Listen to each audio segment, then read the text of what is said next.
What's up everyone, we're in the Lexus RC F. This is the 10th anniversary edition, which is the $14,000 extra version that inside wise gets you a nice blue interior. No different to the other one, just blue with a tinge of white here and there. Although it does look pretty cool, I'll give them that. It's got blue stitching and blue wheel, the chairs are very blue and here and there and a little knob. So I'll give them that I guess, but 14,000 plus a few extra additions that you get around the top, the roof and the back, but we'll talk about that when we go for a drive. The inside is pretty decent for what you would expect for a Lexus. One of the downsides I've noticed straight away is the infotainment system here and the weather controls and the temperature, just dated. I mean, it still doesn't have CarPlay. Apparently it's coming in the next year or so, so hurry up Lexus and get onto it. It's something I've said about all Lexuses. This screen needs to come forward as close as it can and make it touch screen, because now you're using the mouse system here that I don't think I've met anyone that enjoys it. So it's a little Lexus mouse. You basically use it to control as you're going left and right on the infotainment system, and then a little touch to click. And then you've got the weather controls, which again just look old school. It's still got a CD. A lot of cars I know are getting rid of them because everyone just plugs in their phone. So you've got the temperature, although it is cool, it's got a little touch slide there for the temperature to go up and down for the amount of degrees, and then your usual options, how strong you want it, the front, the back, etc. And it's got the Mark Levinson system, which Lexus uses for all of its luxury performance cars, which is a pretty decent system. It can get loud enough as you'd want it.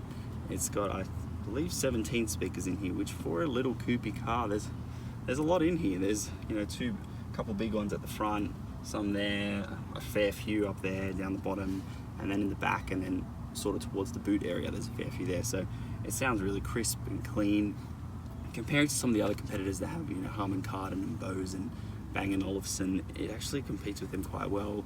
Maybe not as crisp in the mids compared to the others, but it still does really well. So then we come back to this area here. You got your armrest, a bit of suede, which is soft, and a little bit of storage, and 2 USB ports there. Then you got your steering wheel, you've got your volume controls, your cruise control. But the thing is with the cruise control and the volume controls, it's the exact same buttons from a Toyota. So your Corolla will look exactly the same steering wheel wise, where the areas of the controls are. So I think it's time for Lexus to move forward a bit and change the controls, definitely. It does have paddle shifters, not as big as the LC500, which has really nice long paddle shifters, which I do prefer, but again, personal preference there. The instrument cluster and the dashboard I prefer it over some of the other ones that are very small. So it's got one big one in the middle, which is digital, and then a little one on the right, which is analog, and then on the left, another digital screen for all your options, your fuel meter, your hot, cold, and all those little settings that you can change, and your range, and all those little statistics that you've got. So it's good to have it there. When you go into sport mode, normal, and it changes the design of the digital instrument cluster, which is a nice little feature there. And to change it, you've got Eco, and then you click it to go to normal, and then Sport, and Sport S Plus is there. And then you can change the TBD, traction control, snow, etc. Then you've got a few little buttons here for seat heating and seat cooling for either seat at the front, and to heat the steering wheel, you've got a button there as well, which is very cool, which I've used on these cold days that I've been driving it in the Australian winter. Overall, the interior has felt pretty snug. Obviously, you're going to feel that in a coupe. I really like the comfort that I was from these chairs, because they have the buckety feel mixed with a thick leather texture. It's comfortable and sucks you in really well, but then that comes to the issue of it depends on your size. I like to think I'm a pretty lean dude, so I'm basically to the edge of this part here of the chair and to the other side, so a little bit bigger, and the issue is that you might not fit in it quite well, or your ribs might be pushed on the part where it bends out. So just a note for that, if you are going to take this for a test drive, make sure you sit in it and make yourself comfortable so that you know you're comfortable. Don't just force yourself to. And you've got the little settings here that you can go back, forward, and then push that forward and then push that back. As for the back seats, I wouldn't really call them back seats. It's basically a 2+2. I drive at about this level, which leaves a few centimeters for someone's legs behind. I'll go forward to the amount that I would think you would need to sit in the back. I think you'll think you would need some more. About there to be comfortable in the back, and I am basically stuck in. Oh, it's not too bad. I think it's doable. My knees are sort of up here, but if I push it down a bit, there's the maximum it can go. I could get by with a short drive, but I wouldn't recommend this for a long trip because it is very tight in here. So the front two are great, comfortable with plenty of room. The back, not so much. So there's the interior for you. It is quite nice. Actually, the blue is starting to grow on me a lot. And I'm sure it's obviously compared to white and cream and beige and those colours, you won't get as dirty as much. Anyway, we're going to take it for a spin now. Well, let's get cracking. Oh, we'll get it started first, and you'll see how it brings the wheel forward and the nice exhaust note. Alright, time to take the RCF out for a spin. Obviously not the first time, I've been driving it all week. Let's take it comfortable there.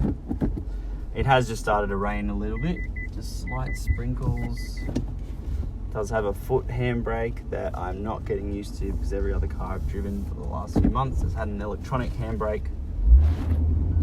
First world problems again. Alright, let's get rid of this rain.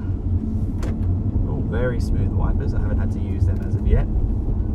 You know, some of them, even if they're new cars, they just screech and leave those annoying little wiper marks. This one is perfect, as you would expect from a $150,000 car. Anywho, so this is the RCF 10th anniversary edition. This is an extra $14,200 over the normal RCF, which is already fairly expensive. So it comes in at around 150k plus on roads, Australian dollars as well. So do your exchange rates and localized pricing. So what you get for $14,000, what I read about is the blue interior. That's basically it for the inside. You get 19-inch black carbon wheels.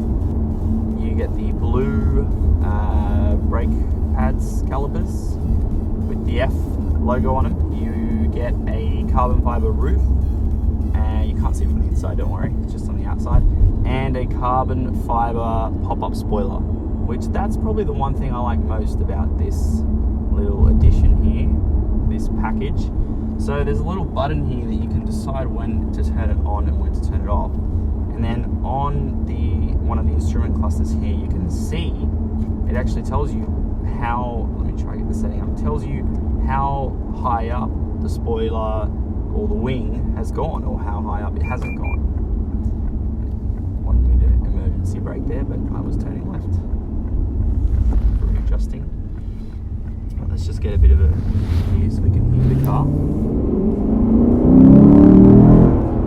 It's very nice.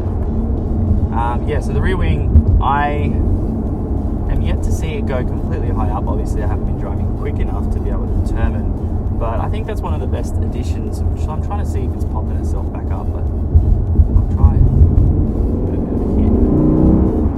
Yeah, no, it's. I presume you need to be going considerably fast to be able to notice that. So that's the 10th anniversary pack.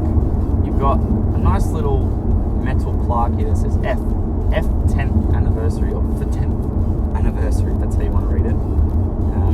But I do like the blue interior. It's really nice, as I mentioned earlier. And it's a cool little touch here. The car has Lexus's infamous 5-litre V8 engine, which is in the LC500, the GSF, the old ISF, and now this, the RCF and the RCF 10th anniversary, which puts out, or the original RCF puts out, same as the LC and the GSF, 351 kilowatts of power and 530 newton meters of torque. No turbos, just straight naturally aspirated V8, which is a big differentiator compared to the competitors. Everyone's gone turbo, and sure, that makes it more efficient, it makes it ever so slightly quicker, but it's not, can't do V8 sound. It's just unreal.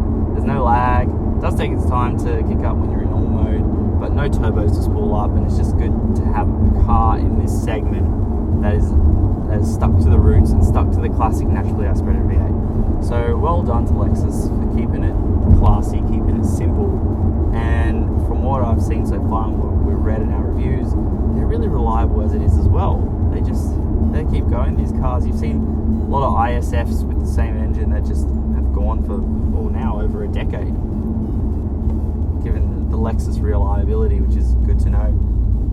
The power, when you're in normal mode, so we'll compare a few of the different modes, it takes its time to kick in because it does rev up to almost 7,500, and so by the time you get up there, that's when it starts to roar. So best way to do it is to put it, you go little options here, you go sport, dash changes, or sport plus. So much more responsive, and it just kicks up much quicker. It's got a lot more torque, much lower, which is what normal and all the other modes don't have. So sport mode, from this little knob here, Sport S they call it, and then you go again and you've got Sport S plus. So there's plenty of modes. There's Eco, Normal, Custom, Sport S, and Sport S plus. So plenty to play with. It's obviously not as quick as many of the other competitors out there, but I think you're getting this for it's a Japanese sport saloon. You don't really get many of those, if any. Competing with the big German competitors, this one's unreal.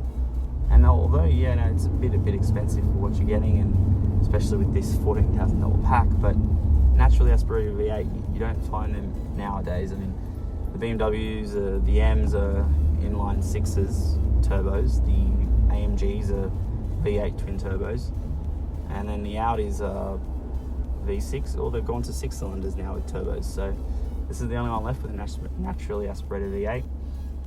Could do with a little bit more power because it is a bit of a heavier car, or it could also do with a bit of weight reduction. I think a tiny bit more power. 0 to 100 is 4.6 for this. I think if they'd gone for the low 4s, that would have been exciting. Low 4s, even high 3s, if they could really push it a bit more and save some weight every now and then through these little areas here that I think there's just a bit too much going on. But apart from that, it drives super smooth. I think the thing I've loved about driving this engine and the cars that are made by Lexus is, sure, they're heavy, sure, they've got an older engine, but they just feel so comfortable every day. I've driven this, the LC500, the GSF, and this and the LC, they're coupes, they're small, they're sporty, but they just feel so comfortable every day. You wouldn't even tell that it's a sports car or a coupe, or a basically 2+2 sort of seater. So I've been really impressed with that element, especially when I've been driving on bumpy roads or even potholes. I wouldn't feel it too much, in comparison to other sporty cars that are much lower, much firmer. And I think that's the good thing about this, is you have the option to be in eco or normal, which is super comfy, and then even in sport, which is still relatively comfy, that's when it firms it up. Because of that variable suspension that Lexus has, it firms it up, changes the settings for you, and then you're good to go. The exhaust, I am a little bit underwhelmed by it. The GSF, which obviously the same engine, has a bit of a louder note towards the higher limits, the higher revs. The LC500, which is the same engine, that just has a stupendous sound. It's an unbelievable sound, the LC.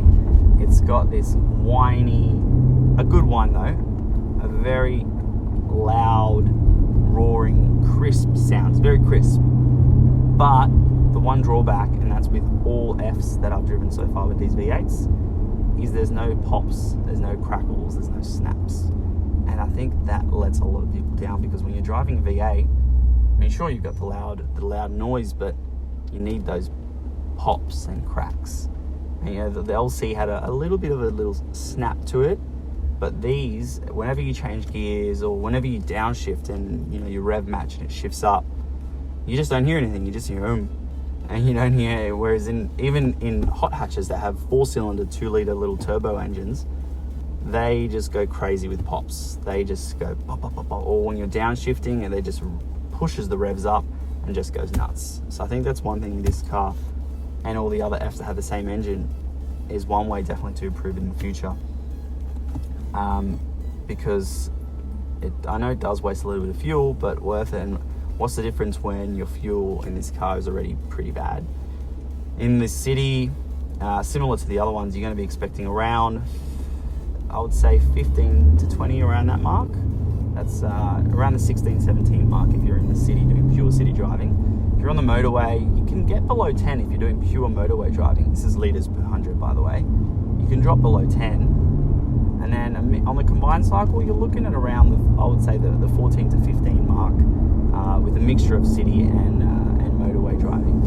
Let's get rid of this rain. There's a little tunnel there. That's a nice sound. It is a very nice sound. So, fuel consumption-wise, you're buying a V8. Remember that. It's not going to be efficient. And it does need premium, obviously. That's nice. And that's the thing about this, it's instant throttle. Because you haven't got any turbo lag, it just goes straight away. So, yeah, let's go with that. It is very nice. On the motorway, we've done a fair bit of motorway driving, and it's got the radars here that keep you in your lane, and they adapt to your speed to the car in front. I found it to be pretty intuitive, but again, same system you get in a Toyota. So it keeps itself in the lane, not for very long though, it'll do it, and it can't be a very bendy road. It can be a straight road with a very slight tinge of bend in it, and that'll probably do it for 10 seconds at the most, and then on the instrument cluster it'll start saying lane keeping system deactivated, put your hands on the wheel, so it'll just shut it down. Whereas I noticed a lot of other cars, I've managed to get them up to 30 seconds for just a standard radar system, and I can't stress this enough, it's not autonomous driving, it's just an aid. And it does, the thing I like about it though with that system is it vibrates the wheel when you're going into the other lane instead of, you can do the beeps, but it also does the vibration of the wheel, which is a bit of a better feel to get you back into lane. And then the active cruise slows and speeds up according to the car in front. Toyota has a good system here, but I think they could make the lane keeping last a bit longer. And there we go, let's get a bit of a kick here. That's really cool. Yeah, so a decent system here for cruising in. I think that's the thing about this car is, unfortunately you couldn't fit a family in the back, so that's why you might want to consider the GSF, which has got a lot more space. But it's just, it's comfortable as it is. You could easily chuck someone else in here and not worry about having to duck your head in or be really uncomfortable and feeling every bump on the road like a lot of other sports cars. But I think that's where the Lexuses differ, especially with this one, is that it's super comfortable no matter what the setting is. And then when you want to kick it into gear and give it a bit of a push, it's got no problem doing it. And that's what I really like about it. It's the way I described it with some of the other ones is split personality. Like the LC, that's very similar to this, same engine and same engineers, and let's give it a bit of a kick.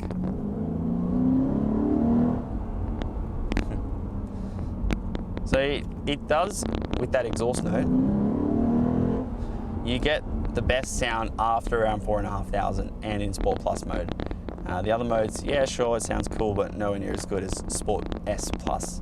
That's when it keeps the revs higher, as you can hear, hold in the gears, and then when you're ready to kick, and then that was only about 5,000. It'll keep going, but got to be safe. Anyway, so overall, this car is super comfortable, super smooth. I mean, the gearbox, it'll just keep going gear after gear, 5, 6, 7, 8. Just plenty, and seamless transitions. That's what I love about this. The changes, even the paddle shift when you go into manual mode, it's really smooth, and it's just quick shifts, go snap, snap, snap, down, down, down. If you want to go down, up, up, up, and it just goes. I mean, the rev matching isn't as good in this, if it even does it, compared to the other ones, the LC500 and a lot of other sportier competitors, but at least the option is there when you chuck it into your paddle shift manual mode. So apart from those little drawbacks, a few little things in the interior that need to be fixed up.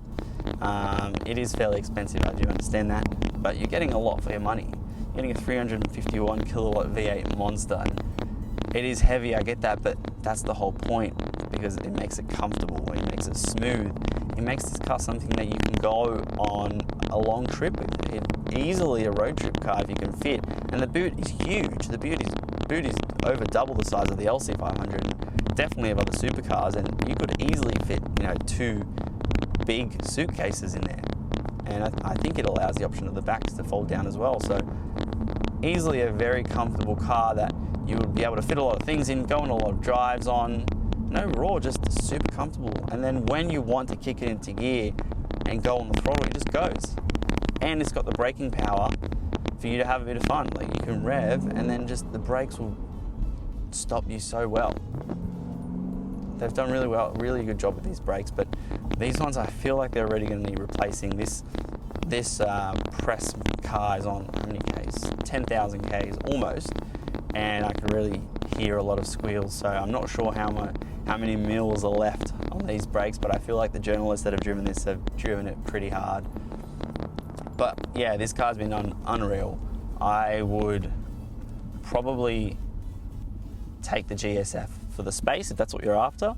But if you're after more of a sporty, more aggressive look, then this is definitely the one to go.